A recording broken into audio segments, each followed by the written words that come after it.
Mumi? Mumi, hver du? Snorska dittan! Næssetningarnir og tikararnir som stinki slepti ut ur djóragærnum búu nú í frumskónum og vær utan Mumihuset. Hei, du sa Mumi? Nei, jeg har ikke sett henne kvöld. Hver hundan må være færen? Og medan svomu Mumi og snorska dittan rastlist lien undan armenum ut av sjónum. Jeg må ikke svinge meg, ja? Sjålmann, du orsker du snorska ditt. Hei! Hallo! Nå vi nesten her. Ikke her. Hadde han ikke stemt overraskende stemmen i matrakon? Skulle vi bjarga dem om? Jeg tar ikke mye på om dere har en over oss. Nå bare noen få meter etter.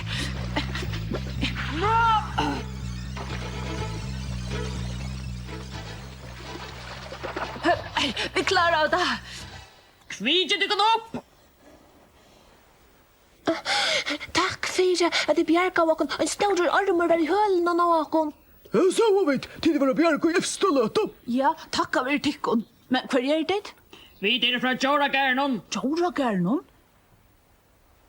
En krokodilla? Ja, han var ikke så fenga. Så skiljer bedre hvor vi ikke så noen krokodiller. Ein skulle være etter, og vi leida ører etter honom. Men vi hadde ikke vant å finne åros her. Åros? Hva mener dit vi? Si og kom for en djóragær til det rundt ur. Er et mummetrød? Det jo ikke åros to. At det var det kalla meg åros? Til og ikke nu heldig ikke rattla over oss sånn. Nei, ikke helt rett over to. Men 100% viser og at han et slav åros som teger, ja. Peter nakre fine djóransvar, ikke så ikke mona en åros og en mummetrødle. Til borstespill tog jeg tåsa vi sånne bortlingar. Vi må helt for å bojare snorska det da. Tid for å ånkan ved. Nu vil de sette i bjord. Kom snorska det da. Hei, det røyma. Hallo, tætja seg årosene! Hva skal fjæra, Mumi? Vi leipa sjekk.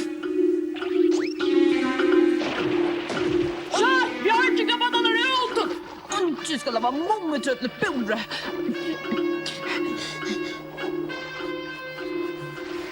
Hallo, småtjekt. Hvor kommer til datter? Sisse tikkon, jeg har ikke alle mer etta tikkon. Det pura visst? Nu kommer der. Tar alla sig sett och nu bor till vad toja blir runt ifrån dem. Nu så man der reist vil jeg fædre mer. Där här var långt en krokodille. Jeg er under ången omstående at du gjør gæren. Se til det kan du bare ritt og kjøper så færa vidt. Men aldri fast. Hå! Det ser på til rymmegar! Kom her, du svina bast! Stekka! Sier du at et sjøskrymsel jakstrar Mumi? Ja, og æsne snorska dittena. Du helt viser og at det et sjøskrymsel? Sjálvandi, helt og i likve. Og det ikke kommet heim enn, så tar man helst av å ete deg. Men ikke sjøskrymsel i Mumidalen. Du måste armar i ötlorrätten från skavån. Så det var to som fikk deg henta veien. Mumipaper, vi må færa løyt etter Mumi og snorska dittene. Det har kanskje krekvasse for i armen og nongstene. Det var største sjåarmer i nekrat vi har se. Hver jakstra i etter sjøskrymsel deg? Utanför Årosan. Kom av stedet. Jeg kommer vi. Skjejast man ver at du verur her, så du kan se av Mumi hver vid om han skulle komme i attor. Har Stinky, du kommer vi og viser vi. Jips.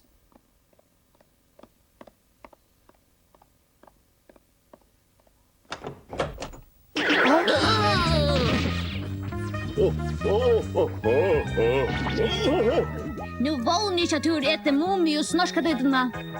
Hei, mamma. Mumi og snorska dittan. Skrumsle og viter viner. Det var en staurur viner. Kom du bare inn så lengt som du slipper. Stinky sier annars at skrumsli ivalai sier etedikkon. Stinky, hva først du? Ja, og i fyrstande jakstra i armen okkon, men så rønte der at tek okkon, og så hjalp i armen okkon til rymingar, og så vi viner. Og nu må vi hjelpe honom, mamma og pappa. Hver rann jeg fengat ikon? Några folk går en djuragar som vil komme og fenge alt de vittle djurene og sette de atter i bur. Men jeg vil altså ikke at du gjør gæren. Mamma og pappa kunne vi ikke verja han. Jo, sjálvande. Hine dyrene må nå heller ikke velge atter i sine bur. Det sjálvsagt. Det trúva så vel i okkara frumskói. Vær to bare ut i skoen til hine dyrene, kæra slanka. Jeg halte ikke at disse folkene og gjør gærne kommer i kvöld. Jeg visste ikke ui at du først trivast her. Takk, jeg husker så vi. Kom, så skal jeg vise deg skoen. Yay! Som jeg glad for at ikke hent ikon. Men vi opplevde noe øyla mersligt. Helt du ikke snorska det da? Jo, det visst. Det er helt å kunne være oaros. Oaros. Hver saksår svass. Tar fra djuragarnon, tar helt og eisne vi var rundt ur en djuragar, så der alle var fenga med og snorska det da. Nei, nu har vi ikke horseskaft. Hvordan kan jeg halda mumitrøtler oaros? Det vil si at det ikke bare at seg at fenga skrumsle og nedsittningen og tikararnar, men øysene i okkon.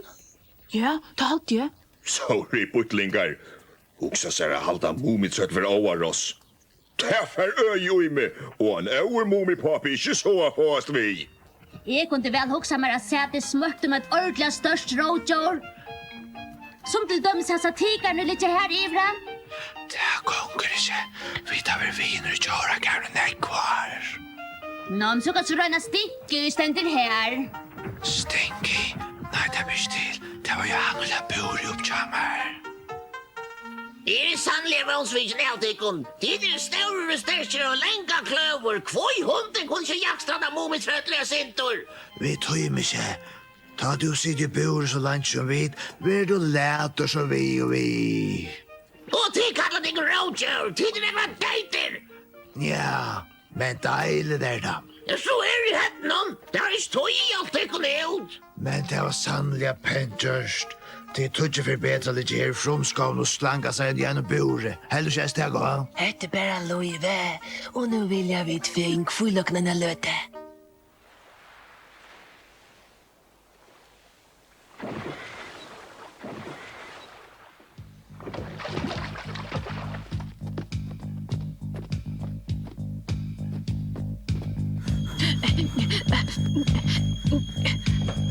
Mamma og pappa, folkene djuragarne koma. Hva skal vi gjøre? Ja, først må vi få alt døren inn i huset. Skunda der, Mumi. Ok. Nå kommer det djuragarne etter dykon ødlom. Fær inne ved dykon, skunde dykon. Kom så, henta vi inn. Av sted.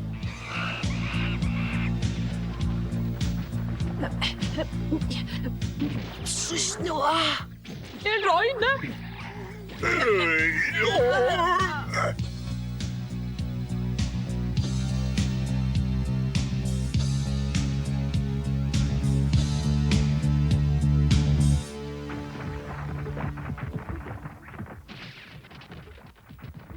Det er ikke heimsens beste sted. Sjekk hva som ikke går skrymsel. Og jeg som helt at tiggare var så djarvig. Sjall tigar må la ut levra ratter av og... Ja, men her inne man fra ned og sjekk hva som vinner inn. Jeg kjenner meg tryggare så leis. Så leis, nu ser ånden det. Takk, mommi, mamma. Hetta var en gata. Hver er et døgn i ferden? Hei, kom, skunde dykon! Hygg her!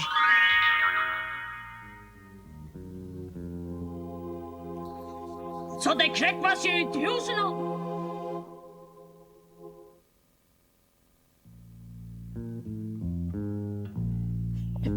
Mamma, pappa!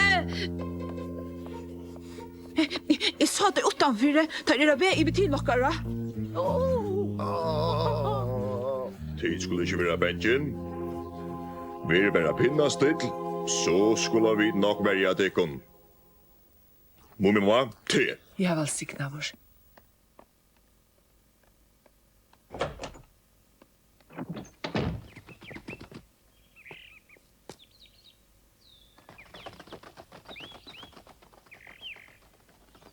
Go on there.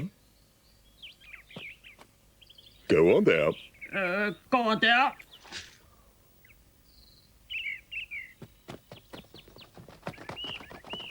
Hygga så det för en utfärd. Alls ikke. Vi er fra Djoragärnon. Og kanningafer kanska. Det skulle ikke være tion jeg i hese husene. Jo visst, vi er til Mumipappe. Kan det gjøre at jeg kunne beina? Ja, de kunne slippe ødlen djorene og krekva seg i husen og ut. Her var tid med til Rokko, og i munnen hus det sannlig ikke dyr. Tion sutja det ikke hiane av svelan, men satta seg og stinket et ormehøtt ut ur skorsteinen. Sette til en armshødd. Ja, et ormehøtt. Her blir ikke til. Ha? Her er ikke en armor. Det er døtten min som spiller i skorsteinen, og hun hever utrolig lengan hals. Nu fører vi inn og letja halda til som er rødt og okkara. Nei, tid færre ikke inn i min hus. Sleppa til djorene ut, gjørst det helt ikke nøyut herra Mumipappa. Men jeg har jo just sagt at ikke dyr og... Hei, hallo! Det til annars ikke eit av oss en oarossen hon? Nei, alvara tås. Er det Mumipappe, og hetta er min hus. Det til pura viser i tøy? Nu er det jo mykje. Men, hør med, nu bråda vi inn i husen til oarossen hon, slai ut henne inn! Hatta gjør det ikke. Til av lovlig. Hold tatt! Oarossen ruka eisne sama ved som hon. Fai seg så hår opp! Jeg sverger ved hatt i munnen at jeg aldri slipper inn i min hus. Bortlinger! Kom, så slår vi til henne inn! Hurja!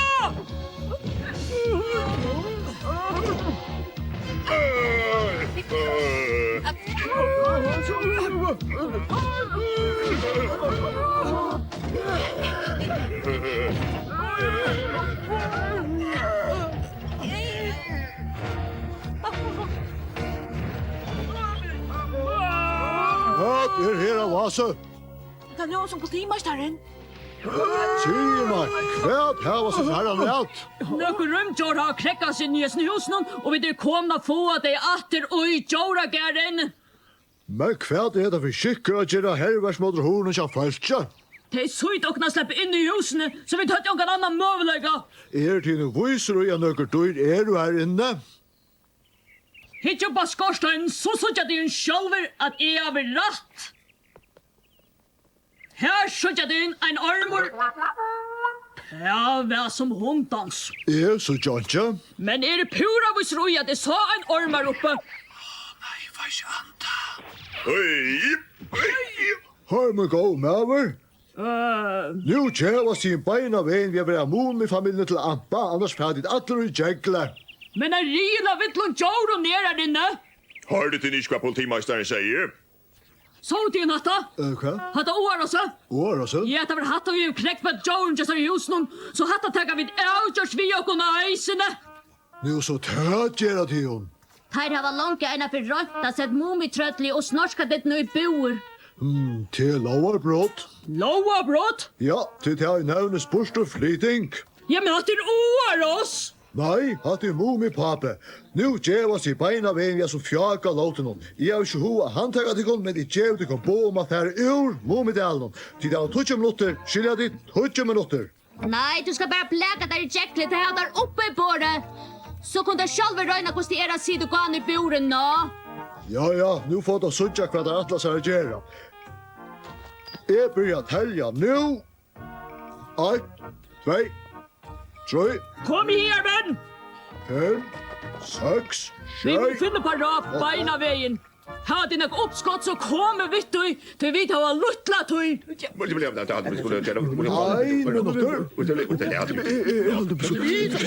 Nei, du har en halv minutter. Ja, 2,5 minutter. Er det nei til å telle så hardt? Nu er langt 6 minutter og 30 sekund. Kvitt det kan. Til svika. Vet du ikke? Vid at tiden kronten koster langt tøy i færen. 90 minutter og 30 sekund. Til det, og så stod det en halv minutt etter. Vi er ferdig. Altså, Adler! Vi var ikke litt sånn igjen. 90 minutter og 30 sekund. Hei, kom så ikke. Ta renna som for løyven hon. Hurra! Politimesteren er ikke der borste. Så kjør ikke nægat jeg til Mumidalen og seder ikke alle i jækle. Nu er det 90 minutter og 30 sekund færen. Stora tack lilla mor ut där. Vär till support det på teammästaren va? Ja, självante. Och nu kunde vi åter spela Tarzan. Kom fram!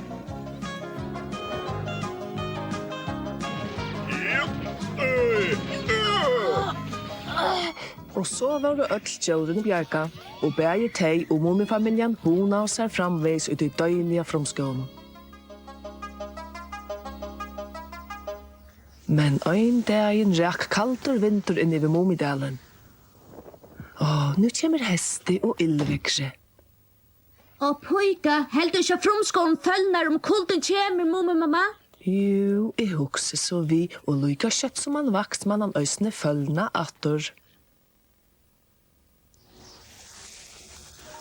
Rætt vær som Mumimamma sier, han kalta hestar øtnen fikk atlan fromskåna følna etter øynare nått. Vi halte det av ikke krym. Dit så kaldt alt somol? Og djuragaren var heit. Ja, det rævelt å være så kaldt. Og vi setter eld av regnskoven, så blir det heit.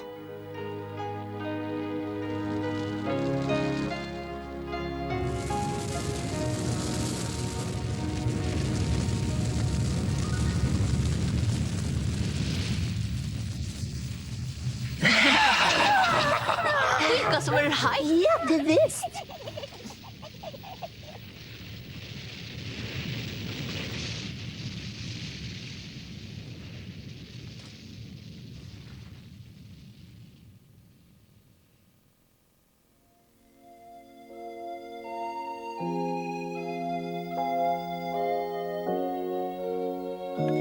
Hatta var så här som fromskålen vinner.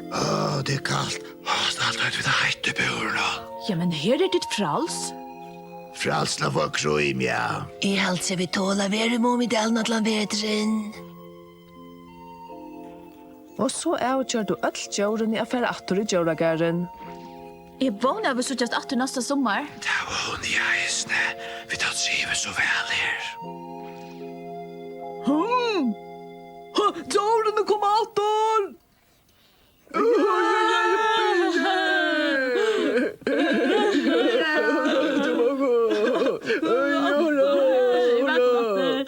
Som det var fint att det kunde ätla komma att ro i åter. Ja, vi da vil beboeren at du kunne heit, skulle det nu hent. Det er stand og bøy etter dykon. Det såg jag sån ut, men det måste över vara svång. Vi skulle göra det kan också sälja gott i kvällt. Og året nere i eisne vi. Videre Mumifamiljan til vidata. Jeg skiljer, tidligere er eisne kaldt å komme på det kunne deilig heit og fjottbor. Nei, videre bare kom vi vinn nokkara sier farvel. Hei, gjør et heit bor klart til sin stuttlige år og sånn. Du ser ofta skal jeg si at videre Mumifamiljan. Ikke bedre, vi skulle nok at det vel etter gån. Är det inte oaros? Det är så att det är helt lugg oaros, men just nu måste inte så jävla kabon. Mamma och pappa skulle vi nu bygga här som bor någon allt då? Nei, vi kunne släppa bort rangsvägna. Hevet du nekko kvittan noen, papi? Nei, ikke enn. Men boja bæra.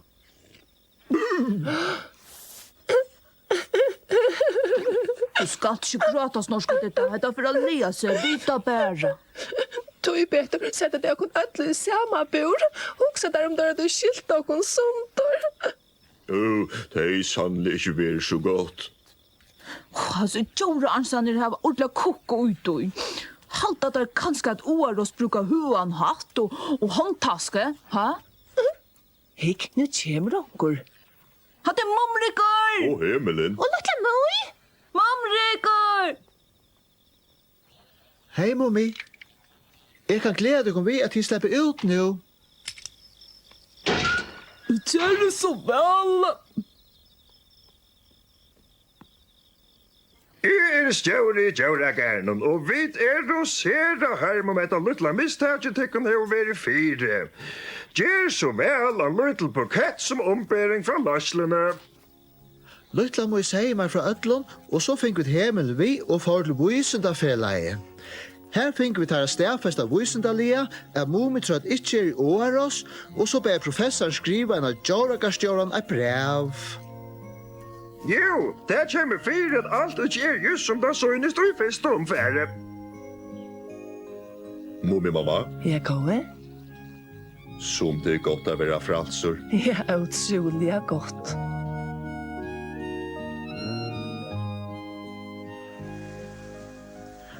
Og så kom hestet til Mumidalen.